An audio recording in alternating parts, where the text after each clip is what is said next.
வணக்கம் நண்பர்களே. நீங்கள் கஷ்டப்பட்ட காலத்தில் உன்னுடைய நண்பர்களோ, உன் உறவினர்களோ உனக்கு உதவி செய்திருந்தால், கண்டிப்பாக ஒரு நாளும் அவர்களை மறந்து விடாதீர்கள். ஒரு சிலர் நாம் கஷ்டப்படும் பொழுது நம்முடைய கஷ்டத்தை அவர்களிடம் சொல்லியிருப்போம்.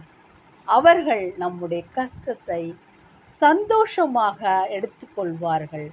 நீங்கள் உங்களுடைய கஷ்டத்தையும் உங்களுடைய சந்தோஷத்தையும் உங்களுக்கு உகந்த நண்பர்களிடையும் உகந்த உறவுகளிடையும் சொல்ல வேண்டும். உங்களுக்கு சிறந்த நண்பர்களிடம் சொல்லுங்கள். உங்களுக்கு உங்கள் கஷ்டத்தை புரிந்து கொண்ட உறவுகளிடம் உங்களுடைய கஷ்டத்தை சொல்லுங்கள்.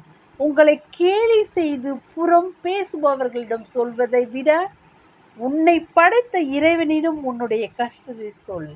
கண்டிப்பாக அவனே உனக்கு வழி காட்டுவார்.